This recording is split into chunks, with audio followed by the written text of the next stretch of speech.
Starr has the team set at the line. Takes the snap. The handoff goes to Donnie Anderson. He's not in. The Packers call time again.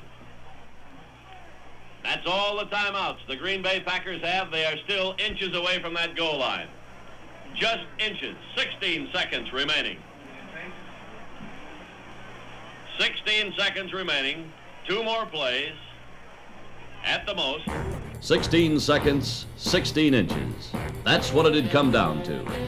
12 degrees below zero at Lambeau Field in Green Bay, and only 16 inches separated the Packers from the greatest accomplishment in the history of pro football.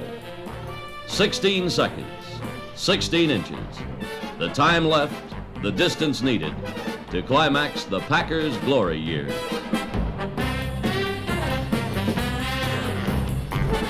Here are the Packers. 3rd down, inches to go. To Paydirt. 17-14. Cowboys out in front. Packers trying for the go-ahead score. Starr begins the count. Takes the snap. He's got the quarterback sneak, and he's in for the touchdown, and the Packers are out in front. 20-17. There's 13 seconds showing on the clock, and the Green Bay Packers are going to be world champions, NFL champions for the 3rd straight year. 3 straight NFL titles. The climax to the unprecedented triple crown of professional football. There wasn't room enough to run, so Bart Starr changed the Vince Lombardi script, and he dove to daylight to put the exciting, climactic chapter in the story of the Green Bay glory years. 3 straight league titles, victories in the first 2 Super Bowl games, 3 years, 1,000 thrills, 1,000,000 memories. But for Green Bay fans, there may never be another moment to match this one. There's the gun. The football game is over. History has been made. The Green Bay Packers have won 3 straight National Football League championships. In 1965, they defeated the Cleveland Browns right here at Lambeau Field for number 1.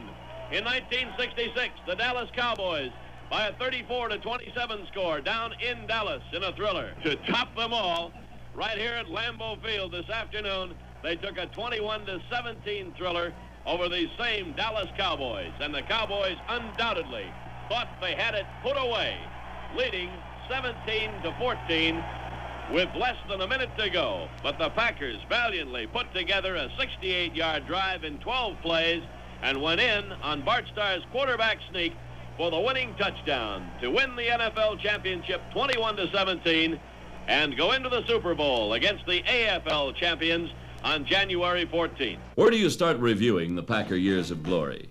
Where do you start to tell the story that was written chapter by chapter through 42 regular league games, the 1967 Western Division playoff, and 3 championship battles? I think we'd have to go back to Lambeau Field on a gray day in December 1965, when the Packers and the Colts tied for the Western Division championship and went into a playoff game for the right to meet the Cleveland Browns. Sudden death overtime. The football game is officially over. Regulation time has run out with a score of 10-10. The Green Bay Packers won the flip of the coin, and they have elected to receive at the north end of the field to put the ball in play for sudden death overtime.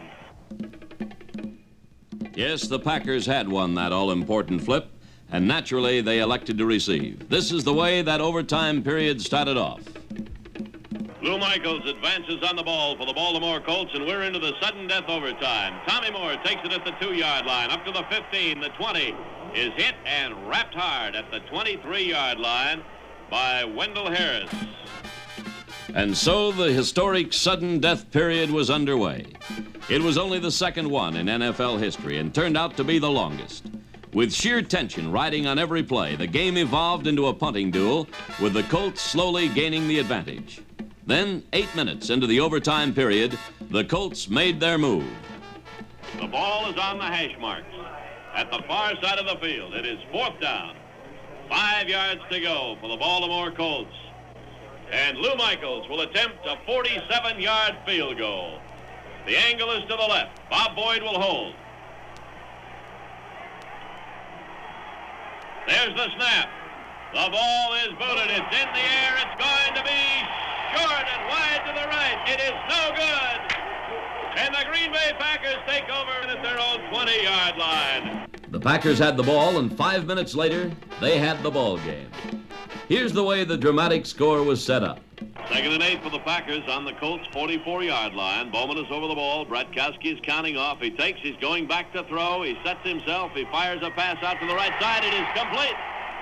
On a beautiful catch to Carroll Dale at the 26-yard line, forced out of bounds immediately by Bobby Boyd, and the Packers are now within field goal range. But of course, they'll try to get in for that touchdown if they can, make sure of the score. It's first down, 10 yards to go for the Packers on the Baltimore 26-yard line. The Packers had done it the hard way. Bart Starr had been injured on the first play from scrimmage, and Zeke Bratkowski had guided the Packers the rest of the way. Bratkowski had them moving in for the kill. Bratkowski counts off, hands to Taylor, and Taylor squirms over the line of scrimmage and moves the ball down to the 17-yard line, and here comes the kicking unit. Now the Green Bay Packers have a shot at it. They will be kicking from about the 25-yard line. The ball is slightly to the right side of the field. There will be a very slight angle to the left. The ball is on the 18-yard line. Bill Curry gets over the ball at center. Bart Starr will kneel at the 25-yard line. And it's all up to Bart Starr and Don Chandler now. Starr stretches out the hand. There's the snap, the boot, the ball is in the air. It is good! The Green Bay Packers are the Western Division champions by a score of 13-10 over the Baltimore Colts. That sudden death victory propelled the Packers into the championship game against the Cleveland Browns. The mighty Browns, with their superstar, Jimmy Brown, were defending the title they had won the year before. A 4-inch snowfall covered the field, and small flags were placed along the sidelines to give the officials a chance to locate the out-of-bounds markers. The Packers limped onto the muddy field. Jim Taylor was hobbled by a muscle pull and an injured ankle, and Bart Starr winced with the pain from his tightly taped, aching ribs. But this was the game for the title, and the Green Bay defense, playing sound, fundamental football, held the Browns. And on offense, Taylor and Horning and Starr had the Packers in front by 1 point in the third period. Then, midway through that quarter, Starr is moving the club very well at this point, which is 7 minutes and 23 seconds remaining in the third period. 13-12, the Packers out in front. Starr has the team in the huddle. Takes him up to the line of scrimmage now.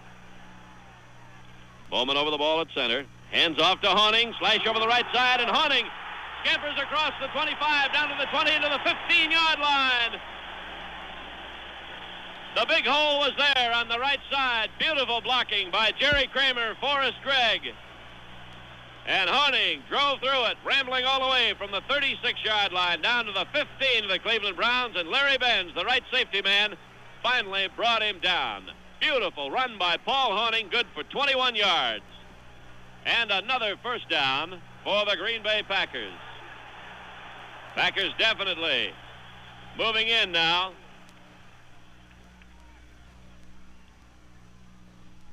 Starr counting off. Takes, hands to Taylor, up the middle, across the 15 to the 13-yard line. Straight ahead smash, Vince Costello making the stop for the Cleveland Browns along with Jim Kinnicky. Packers threatening again. 6 minutes, 2 seconds remaining in the third quarter. Paul Horning is having another one of his great clutch performances. Now gained a total of 76 yards in 12 attempts. Starr takes the ball, hands off to Horning, sweep to the left side, he's got the block, he's inside the 10, he's at the 5, cuts into the end zone for the touchdown. And there you saw the Green Bay Packer power sweep as of days of yore, as Forrest Gregg cleared the way with a beautiful block in the vicinity of the 5-yard line to spring him loose. The two guards, Jerry Kramer and Fuzzy Thurston, doing a great job at the line of scrimmage, and the Packers are out in front by a score of 19-12 over the Cleveland Browns. From that point on, the Packers had it. Horning and Taylor, Playing together for the last time in a championship game had combined to make it a memorable event. Just past the midway point in the final quarter, the Packers put the game out of reach on a field goal by Don Chandler, and Green Bay fans were gearing up for a celebration. Ready for the final 11 seconds. Packers come out of the huddle. Bowman gets over the ball. Bratkowski directing the attack. It's third down and a yard to go. The handoff goes to Tommy Moore, and he cracks across the 35-yard line.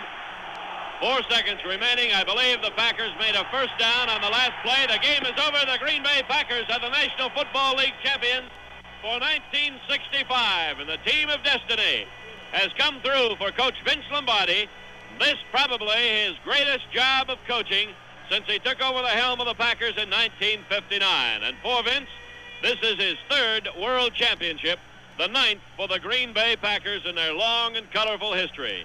They did it the hard way by tying with the Baltimore Colts, beating them in a playoff game, and then decisively outplaying the champion Cleveland Browns here at Lambeau Field this afternoon, winning by a score of 23-12. And the goalposts at the south end of the field have just come down. And now at the north end of the field, they're coming down, and souvenirs aplenty will be grabbed off by Packer fans tonight. Those Packer fans, nearly 51,000 of them, left that title game talking about Paul Hornung and Jim Taylor. The fabled thunder and lightning of the Green Bay backfield had struck for a total of 201 yards, and the Packer defense had held the feared Jim Brown to just 50 yards. Truly, it was a night to stand up and cheer for the Packers. So the Packers moved into 1966 and roared through the season with a 12-2 record that took them to the Cotton Bowl to face the challenge of the Dallas Cowboys in the title game on New Year's Day, 1967. Packers out of the huddle, up the line of scrimmage. Starr counting off. Fakes a handoff. Goes back to throw. Pumps once. Fires up the middle. The pass is complete to Boyd Dollar for the touchdown for the Green Bay Packers. And Dollar was belted hard in the end zone after the touchdown had been scored by Mike Gechter. And a little fracas almost on it, but the touchdown is good. And the Packers are out in front 27-20 over the Cowboys. And Don Chandler will attempt the extra point. Bart Starr threaded the needle that time. He had plenty of time back there. He looked, and he finally found Boyd Dollar open in the end zone. Chandler will attempt the extra point for the 4th time this afternoon. Starr holding. There's the snap. The kick is up. It's good. And the Green Bay Packers lead 28-20 over the Dallas Cowboys. And that 8-point lead looms very big now as this game wears on. 8 points up, 10 minutes left. And still the Green Bay machine rolled on. Bart Starr clicked off a series of vital third down plays, climaxed by this one. So Bart's forced with the third down and long yardage situation again. He's in to throw, lofts a soft pass way downfield, complete for a touchdown to Max McGee. And that's about as good a third down play as you can come up with. Starr to McGee, 29 yards for the touchdown, and the Packers go out in front 34-20 over the Cowboys. Don Chandler will try to kick the extra point to make it 35. The Cowboys blocked Chandler's kick. Still, the Packers led by 14 with only 5 minutes left. And it was 3rd and 20 on the Dallas 32 when Meredith goes back to throw the bomb. The long one, and it is complete to Frank Clark. And Clark takes it into the end zone for the touchdown. A 69-yard pass play as Frank Clark, who had come in replacing Pettis Norman at tight end, got loose. And Don Meredith hit him with the bomb. Meredith to Clark, 69 yards for the touchdown, and it's 34-26. Dallas added the extra point. And as 70,000 Texas throats screamed, the Cowboys soon had the ball again. 1st and 10 on the Green Bay 47, and the clock showed 2 minutes and 19 seconds left to play. The heart-stopping action continued. Watch the action, watch the clock. Talk about your finishes. This is it. You couldn't have written it any closer than this.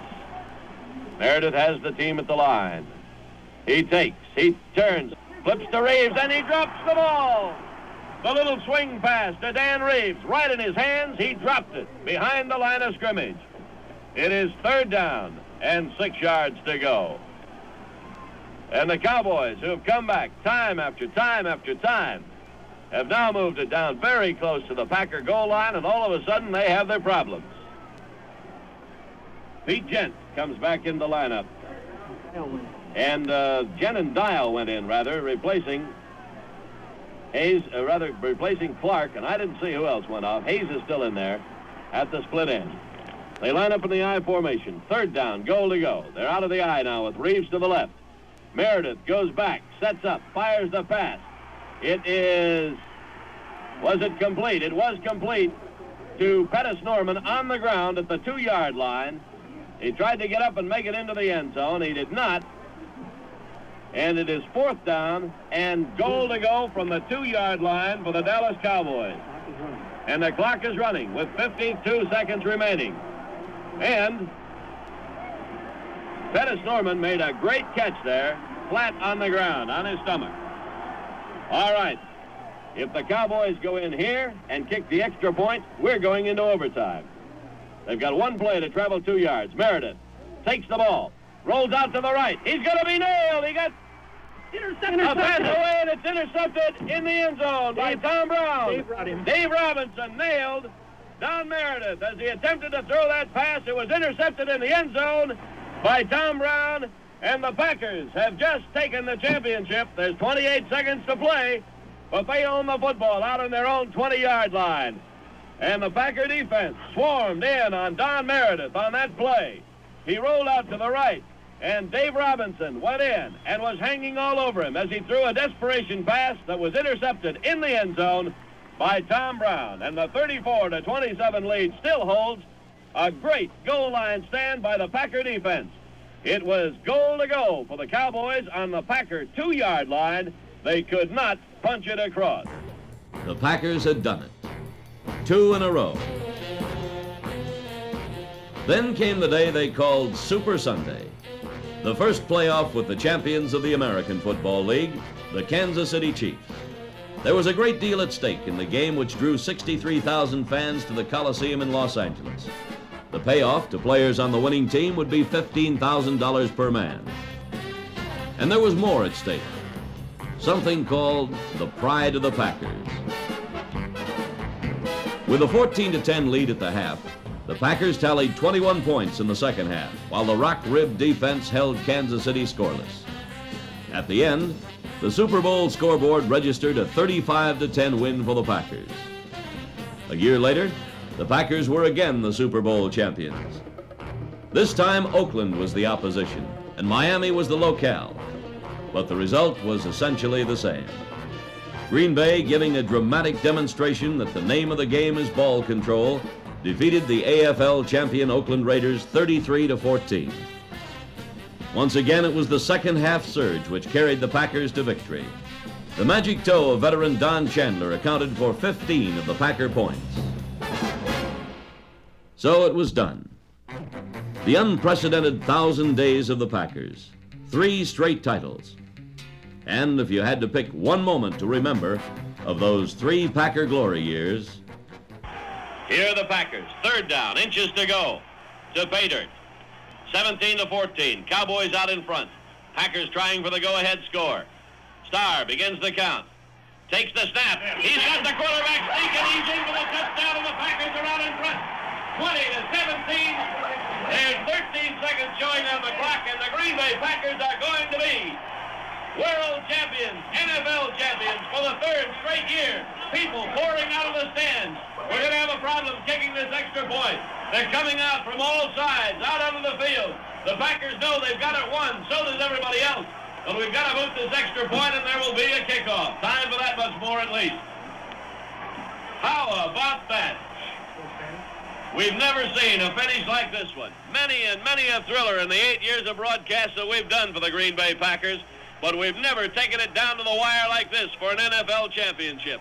The only thing that I can possibly remember that would compare to it was the tension riding on the sudden death overtime that we played against the Baltimore Colts back in '65.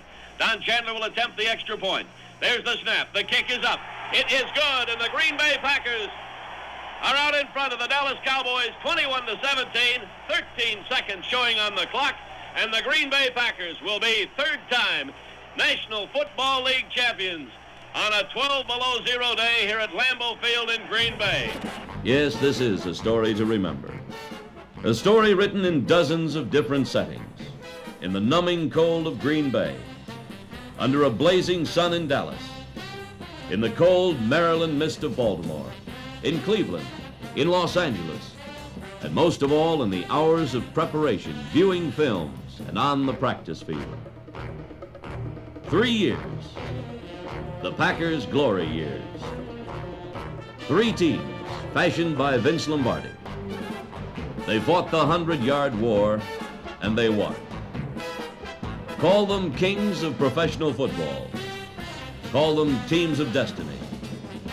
But above all, call them the Green Bay Packers.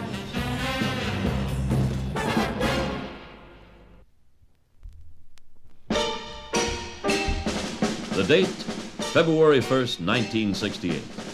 The speaker, Vince Lombardi. The subject, the future plans of the head coach and general manager of the Green Bay Packers. And what I have to say, gentlemen, is not completely without emotion, and a decision that was arrived at only after a great deal of thought and a great deal of study, and with the full knowledge of the executive committee of the Green Bay Packers. And because of the emotion involved, I felt I could not trust myself to just get up here and speak off the cuff. I'd much rather be right, and I wrote what I had to say, and you'll have to pardon my reading it, please. As the announcement was read, many of those there thought back to a cold January day 9 years before. The day the man who was to compile an incomparable record took over control of the Packers. On that day, Vince Lombardi did not read his statement. It was short and to the point. He said, "Gentlemen, I never have been associated with a losing team, and I don't intend to start now." He didn't start. That year, he guided the Packers to their first winning season after a dozen frustrating years. What he did was start a dynasty. A dynasty built on dedication to the rules of fundamental football. Crisp blocking, sure tackling, hard running, and precision passing. It's all there on the record. 91 victories, 29 losses, 4 ties. 6 Western Division championships. 5 National Football League titles, including an unprecedented 3 in a row. 2 decisive victories in the Super Bowl. But ask Vince Lombardi for the secret behind the astonishing success story, and he'll say it's the team. The team as a unit. Yes, always the team as a unit. Bowman over the ball now.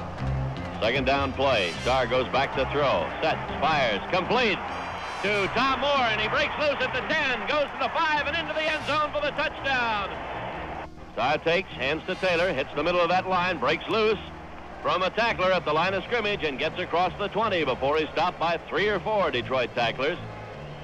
Wayne Rasmussen was in on the tackle along with Sam Williams, and getting up from the bottom of the pile was Darius McCord.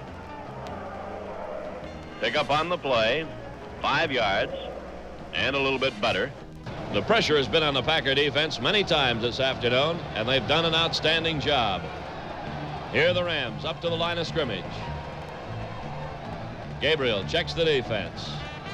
Passing situation, takes the ball, goes back to throw. The Packers come pouring in on him, and Willie Davis has got him back at the 30-yard line and dumps him.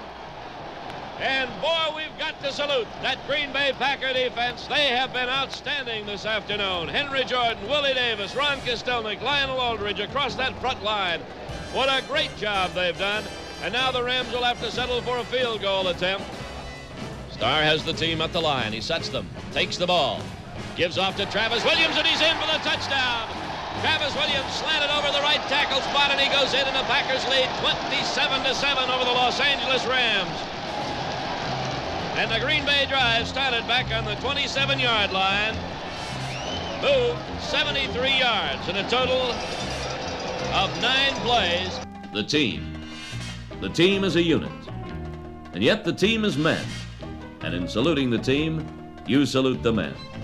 Men like Jerry Kramer, The offensive guard who overcame the nearly crippling injuries of his youth to become the leading force on the famed Green Bay power sweep. Jerry Kramer, who on a memorable day in 1962 stood in a gale-swept Yankee Stadium, kicked 3 field goals and a point after, 10 of the 16 Packer points, as they defeated the New York Giants for the National Football League title. Men like Paul Hornung, the in-and-out quarterback who became the slashing halfback who led Packer fans to remember other days and other games. Men like Jim Taylor, the fullback who learned so well the Lombardi lesson, run to daylight. And men like Forrest Gregg, Bob Skoransky, and Fuzzy Thurston, Carroll Dale and Boyd Dowler and Max McGee, and on and on. Great players, great play, great games, but always, it's the team. The team as a unit. Starr takes the ball, goes back to throw on first down, fires a pass. It is complete along the sideline at the 38-yard line. Complete to Bob Long, who ran the down-and-out pattern from his flanker spot on the right side and was well ahead of Jimmy Hill, the defensive back at that point. Hill was about 10 steps behind him, so Long had to dive back for the ball, took it on the ground, but it's good enough for the first down for the Packers on their own 38. They're out of the huddle now, up to the line of scrimmage. 18 points behind. Bart Starr's got to get the attack rolling. Paul Hornung goes in motion to the left side. Starr goes back to throw again. Fakes once, pumps up the middle, and it's complete to Bob Long. He's loose at the 40, the 35, the 30, gets a beautiful block, and he's going to go all the way for the touchdown. And the block was thrown by Carroll Dale at the 25-yard line of the Detroit Lions. A key block and a beautiful block. So the Packers have struck like lightning here. 2 plays from scrimmage, and they go 62 yards for the touchdown. Bart Starr to Bob Long, and when Long stretches out those long legs, he can really move. So the Packers got back in a hurry. And what a beautiful block by Carroll Dale. Don Chandler will attempt the extra point. Bart Starr holding. There's the kick. It's good. And it's a 21-10 football game. The Packers have shaved that lead down just a little bit. This was a day when the team came back. It's October 17th in 1965. As they went to the locker room at halftime in Detroit, the Packers were trailing 21-3. Then came the third period, a frantic 15 minutes, and an outstanding performance by Bart Starr, the field general of the Packers. The touchdown pass to Long brought the Pack back to within 11 points, but Starr was not through. So the Packers are on the prowl again. It's 21-10. Detroit in the lead. Packers chewing away at that lead. They need this drive. They need it to go all the way. Bowman over the ball.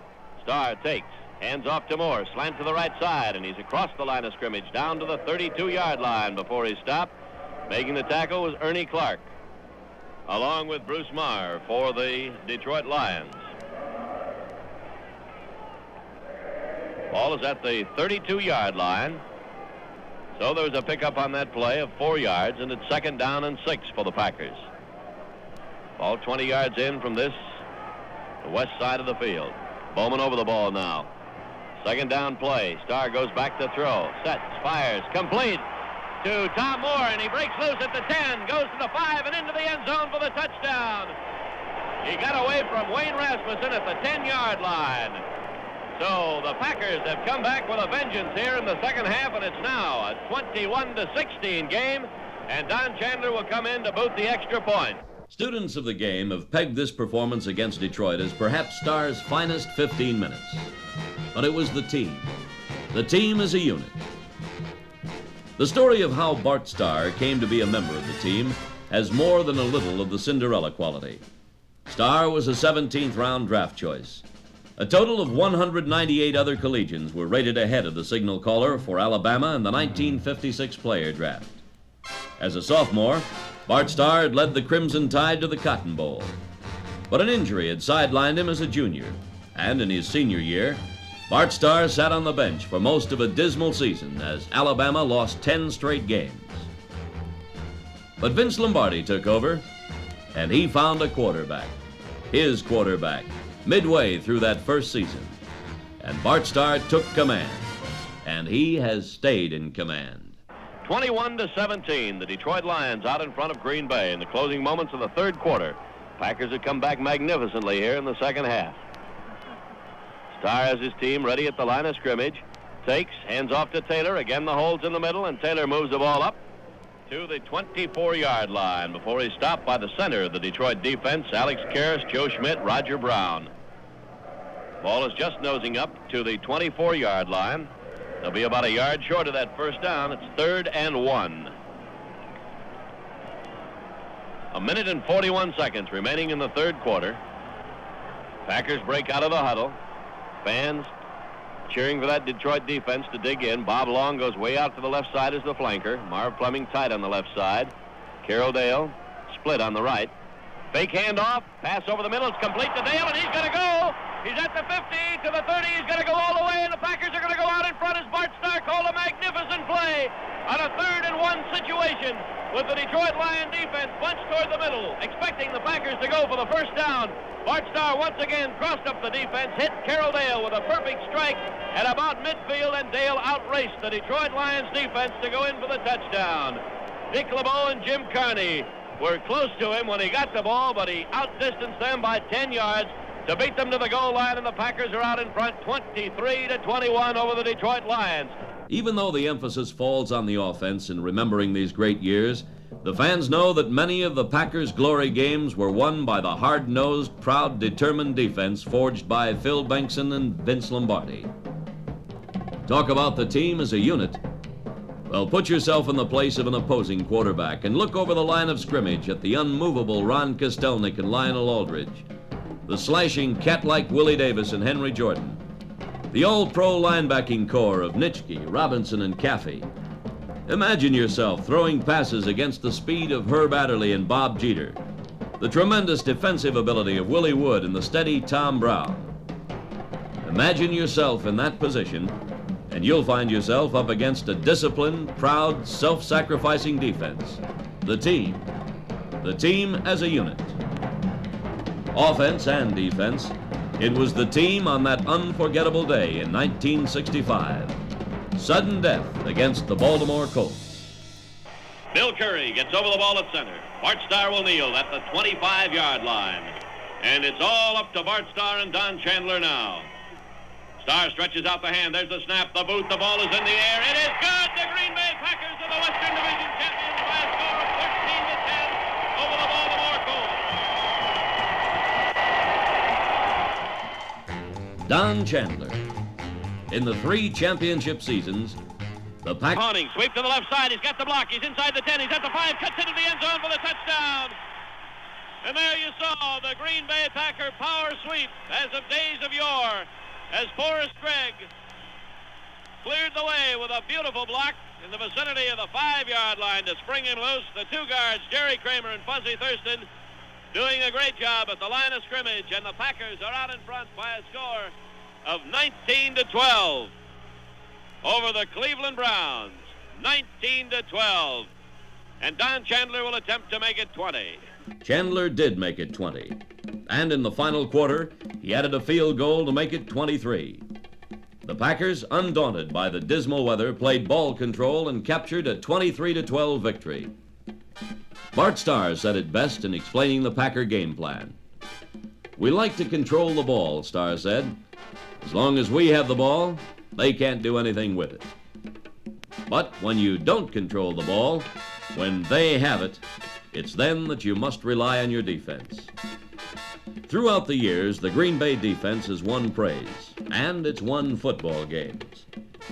The defensive unit bears the indelible stamp of Lombardi, the man who in his collegiate days at Fordham gained national fame as a member of the line they called the 7 blocks of granite. The Green Bay defense developed a granite-like quality. Think back to that championship game of 1966, that day in Dallas when the Packer defense staged a memorable goal line stand. The clock is running with 52 seconds remaining. And Pettis Norman made a great catch there, flat on the ground, on his stomach. All right.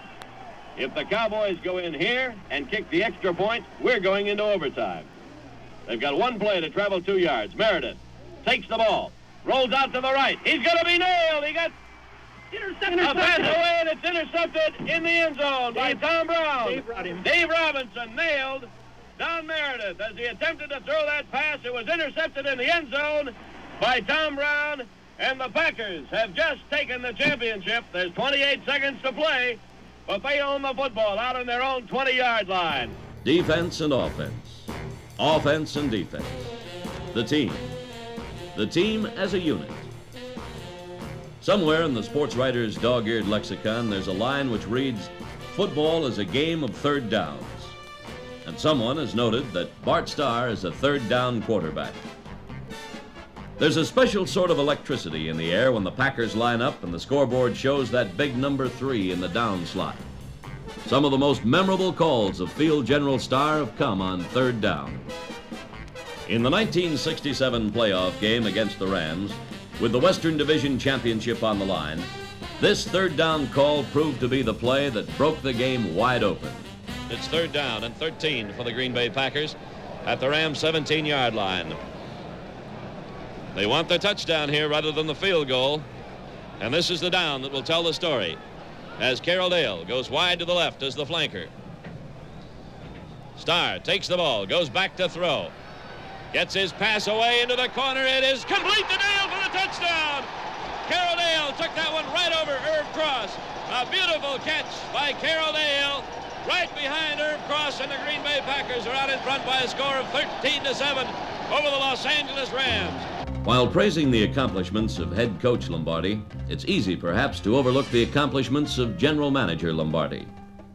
Through trades, judicious uses of draft choices, the Lombardi in the front office has supplied the Lombardi on the field with the men who make the team as a unit. Case in point, the 1967 season, when injuries cut sharply into the supply of available running backs. General Manager Lombardi found an answer. He found it in the person of a one-time Ivy Leaguer from Yale, former New York Giant Chuck Mersine. It's now 3rd down and 5 yards to go for the Green Bay Packers on the Los Angeles Rams 6-yard line. An important play because if they don't make it here, they'll be forced with the decision whether to go for it or take the field goal. Starr has the team set at the line now. Takes the snap, hands off to Chuck Mersine, and he's in for the touchdown. Draw play to Chuck Mersine. He drove up the middle and goes into the end zone for the touchdown on a 6-yard smash, and the Packers take a 20-7 lead over the Los Angeles Rams on a beautiful 80-yard drive, engineered expertly by Bart Starr, who mixed up the running game and the passing game, and Chuck Mersine, who started slowly this afternoon, was outstanding on that drive. He got 2 key first downs and just went in for the touchdown. And General Manager Lombardi remembers the needs of Coach Lombardi when it comes time for the college player draft. And sometimes he finds a bargain. The Packers' 4th-round draft choice in 1967 was a back named Travis Williams of Arizona State. And as a first-year man, Williams burst dramatically on the scene on October 30th when he took a Cardinal kickoff and raced 93 yards for the touchdown. 2 weeks later against Cleveland, he went 87 yards with a kickoff. 12 minutes after that, he went 85 yards, and the legend of the Roadrunner was born. Then in the playoff against Los Angeles, Packers at the line, 1st and 10. Highland over the ball. Starr checks the defense, moving. The handoff goes to Travis Williams. Slant over the right side, goes to the outside, into the 40, the 35, the 30, the 25, the 20, and he's going to go in. Travis Williams slanted over the right tackle spot and moved 47 yards for the touchdown. And if Don Chandler boots the extra point, this ball game will be all tied up. And there's the Roadrunner really turning on that speed. The daylight was there as Jerry Kramer, Forrest Gregg, and Marv Fleming opened the way. And once he got past the line of scrimmage, he swung to the outside and he really turned it on. And the Packers, with 6 minutes and 45 seconds remaining here in the second quarter, should go into a tie if Don Chandler boots the extra point. And he has 39 out of 39 so far this season. there's a proverb which maintains a journey of 1,000 miles starts with a single step. In reviewing the story of the Packers' glory years, it seems that the team's journey of thousands of yards was climaxed by a trip of just 16 inches. Here are the Packers. 3rd down, inches to go. To Paydirt. 17-14. Cowboys out in front. Packers trying for the go-ahead score. Starr begins the count. Takes the snap. He's got the quarterback sneak, and he's in for the touchdown, and the Packers are out in front. 20-17. There's 13 seconds showing on the clock, and the Green Bay Packers are going to be world champions, NFL champions for the third straight year. 3 straight titles. And now, on a February night, the man who had fashioned the team as a unit, was telling us why the dual role of general manager and head coach was too much. I think you are aware, too, of the time and effort necessary and required to coach a successful professional football team operation, particularly with the additional games. The season begins as early as July the 10th and ends as late as January the 14th. This is a 7-day week. Also includes many, many evenings of work, plus many months of preparation before July, before the players arrive. And to repeat, gentlemen, because of the nature of the business, and because of the growth of the business, and the corporate structure of the Packers, I believe it is impractical for me to try to do both jobs, and I feel I must relinquish one of them. Fortunately, I have had a very capable and a very loyal assistant. He has been with me since the beginning in Green Bay. I am positive that under his leadership and under his direction, Green Bay football will continue to be excellent, Green Bay football will continue to grow, and Green Bay football will be everything you want it to be. Gentlemen, let me introduce to you now the new head coach of the Green Bay Packers, Mr. Phil Bengtson. Phil Bengtson, the man who had been in charge of the defense during the 9 seasons, was moving up. Coach Lombardi, members of the board of directors, I'd like to thank Vince and the board of directors for the confidence they have shown in me in giving me this assignment. I realize that I will be succeeding a remarkable man. I'll be coaching a team with a record which is probably unequaled in the history of professional football. I hope that with the help of this fine coaching staff and our fine group of football players, that we can continue with the winning traditions of the Packers. Thank you very much, gentlemen.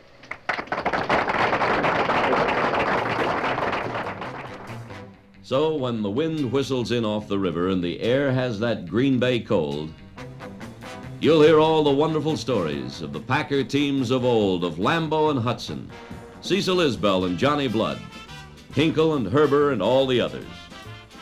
But as long as football lives here, and it will live forever, the fans will tell the story of a legend named Lombardi and 3 Packer years of glory. But they'll be told it was not one man who fashioned this football dream. It was the team as a unit. It was always the team.